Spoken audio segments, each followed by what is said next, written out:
নারায়ণগঞ্জের আদালতের সাবেক আইনমন্ত্রী আনিসুল হককে কিল ঘুষি। মন্ত্রণালয়ের মতামত ছাড়াই ইশরাককে মেয়র হিসেবে গ্যাজেট প্রকাশ। ইরেশ জাকেরের নামে মামলা ডিপলি ট্রাবলিং, ডিপলি ডিস্টার্বিং বলছেন সংস্কৃতি উপদেষ্টা। আসামির সংখ্যা বাড়িয়ে দেয়া, এটা বন্ধ করতে পারছি না বললেন আইজিপি। বজ্রপাতে প্রাণ গেল 10 জনের। পাকিস্তানে হামলা করবে ভারত, নিউ ইয়র্ক টাইমসে চাঞ্চল্যকর প্রতিবেদন। ক্রিকেটার নাসির তামিমার মামলায় দুই পক্ষের আইনজীবীদের পাল্টাপাল্টে আবেদন, বিব্রত আদালত। নারী বিবেচনায় জামিন পেলেন মডেল মেঘনা আলম। আমি জিনিয়া, আপনারা দেখছেন টাইমস ফ্ল্যাশ। নারায়ণগঞ্জের আদালতের সাবেক আইনমন্ত্রী আনিসুল হককে উপর্যুপরি কিল ঘুষি দেওয়ার ঘটনা দেখা গেছে। রিমান্ড শুনানি শেষে আদালতের এজলাস থেকে বের করার সময় কয়েকজন তাকে বেধড়ক কিল ঘুষি মারেন। এ সময় আদালত পুলিশ ওই হামলাকারীদের বাধা না দিয়ে বরং আনিসুল হককে নিয়ে দৌড়াতে থাকেন। কিছুক্ষণ দৌড়ে দ্রুত তাকে প্রিজন ভ্যানে তুলে দেন। এই ঘটনার ভিডিও পরে ছড়িয়ে পড়ে। মন্ত্রণালয়ের মতামত ছাড়াই ইশরাককে মেয়র হিসেবে গ্যাজেট প্রকাশ বলছেন আসিফ নজরুল। তিনি আরো বলেন, ইশরাক হোসেনের গ্যাজেট নোটিফিকেশন হবে কিনা এ বিষয়ে নির্বাচন কমিশন আমাদের কাছে জানতে চেয়েছিল। নির্বাচন কমিশন তো আসলে একটি সাংবিধানিক প্রতিষ্ঠান, আমাদের মতামত জানার প্রয়োজন ছিল না। এজন্য তাদের সিদ্ধান্ত তাদেরই নেয়ার কথা। আমাদের কাছে যখন মতামত নিতে পাঠিয়েছিলেন তখন আমরা সংশ্লিষ্ট আইন কর্মকর্তার সঙ্গে কথা বলেছি। এতে আমরা জানতে পেরেছি নির্বাচনী যে প্লেন্ট আছে সেটা নাকি পরিবর্তন করা যায় না, কারণ সেখানে নাকি হাইকোর্টের রায় হয়েছে। আইন উপদেষ্টা বলেন, ইশরাক সাহেব নাকি পরবর্তী সময়ে প্লেন্ট পরিবর্তন করেছিলেন, সেজন্য আমরা দ্বিধান্বিত ছিলাম এটা কি গ্যাজেট নোটিফিকেশন হবে নাকি আপিল করতে হবে। তবে নির্বাচন কমিশন আমাদের মতামতের জন্য অপেক্ষা করেনি, ওনারা নিজেরা গ্যাজেট নোটিফিকেশন করেছেন। এখানে আমার বলার কিছু নেই।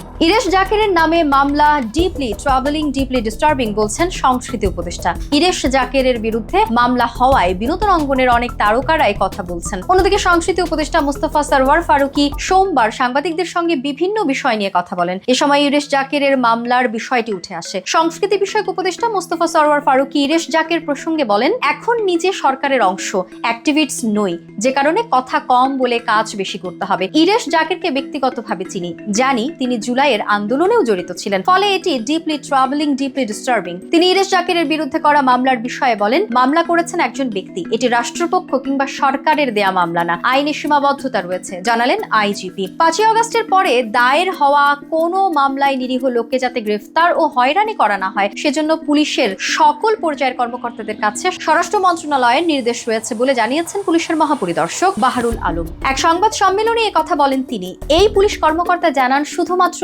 তদন্তে যার বিরুদ্ধে দায়ভার পাওয়া যাবে তার বিরুদ্ধে ওয়ারেন্ট অফ অ্যারেস্ট চাওয়া হবে, তাকেই গ্রেফতারের কার্যক্রম নেওয়া হবে। বজ্রপাতে প্রাণ গেল 10 জনের। সকাল থেকে দুপুর পর্যন্ত এসব ঘটনা ঘটে। কুমিল্লার 2 উপজেলায় 4 জন, কিশোরগঞ্জের 2 উপজেলায় 3 জন এবং নেত্রকোনা, সুনামগঞ্জ, চাঁদপুরে 1 জন করে মারা যান। মৌসুমে খোলা আকাশের নিচে থাকলেই বজ্রপাতে মৃত্যুর ঝুঁকি থাকে। বছরের এই সময়টায় দেশে এই বজ্রপাতে অনেক মানুষের মৃত্যু হয়। তাপমাত্রা বেড়ে গেলে বজ্রপাতের আশঙ্কা 12% বৃদ্ধি পায়। বর্তমানে অধিক ধাতব পদার্থের ব্যবহার, মোবাইল ফোন ব্যবহারের আধিক্য এবং এর টাওয়ারের সংখ্যা বৃদ্ধি, বনভূমি বা গ্রামাঞ্চলে উঁচু গাছের সংখ্যা কমে যাওয়া, জলাভূমি ভরাট ও নদী শুকিয়ে যাওয়া সহ বিবিধ কারণে বজ্রপাত সংখ্যা বাড়ছে। পাকিস্তানে হামলা করবে ভারত, নিউ ইয়র্ক টাইমসের চাঞ্চল্যকর প্রতিবেদন। প্রতিবেদনে বলা হয়, ভারত উত্তেজনা প্রশমনের পরিবর্তে পাকিস্তানের বিরুদ্ধে সামরিক পদক্ষেপের প্রস্তুতি নিচ্ছে। প্রতিবেদন অনুযায়ী হামলার পর ভারতের প্রধানমন্ত্রী নরেন্দ্র মোদী একাধিক দেশের নেতাদের সঙ্গে টেলিফোনে আলাপ করেছেন এবং নয়াদিল্লির 100টিরও বেশি কূটনীতিক মিশনের প্রতিনিধিদের পররাষ্ট্র মন্ত্রণালয়ে ডেকে পাঠানো হয়েছে।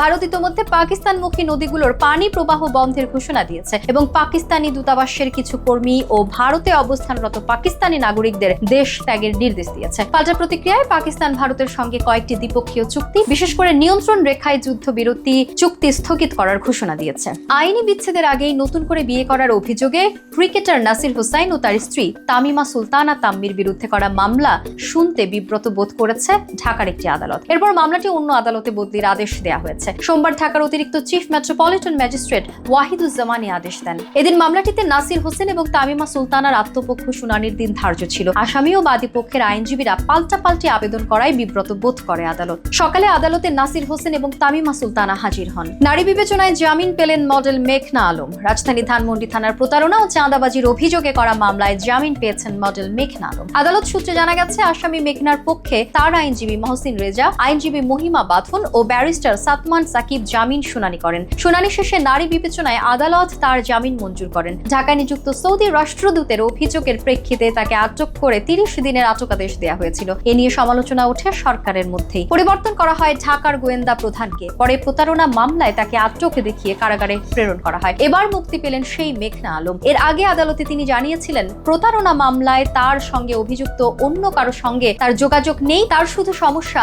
সৌদি রাষ্ট্রদূতের সঙ্গে। এরকম আরো তথ্য পেতে চোখ রাখুন BangladeshTimes.com-এ। ধন্যবাদ।